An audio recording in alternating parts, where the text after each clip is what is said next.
Hi students, welcome to another video of Smartly Learn. In this video, let's find the solution for the ninth question in exercise 7.10.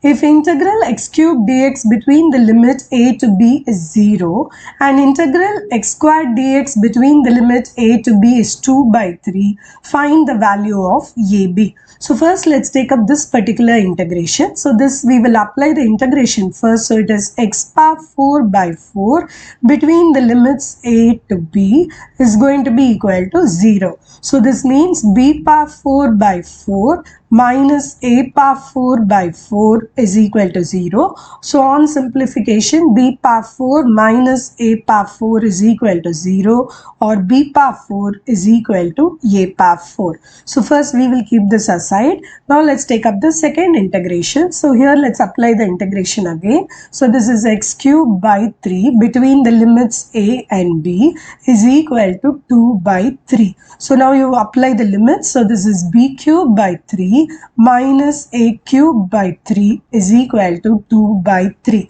Since the denominators are all the same, we can ignore, which means b cube minus a cube is equal to 2. So we have only compared the numerator and arrived at this conclusion. Now we said that b power 4 is equal to a power 4. So there are two possibilities. So when you take a square root, b squared is equal to a square. So a can be equal to b. This is one possibility. Or a can be equal to minus b. So both the possibilities are there. We have to check for each one. So let's take case 1. So case 1, you say a is equal to b. So when you put a is equal to b, this gives you that b cube minus, remember a is equal to b, so you put another b cube, but this cannot be equal to 2, right? So this case of a equal to b is not possible. So first we will strike this out. Now let's take up the second case. So case 2 is going to be where we say a is equal to minus b.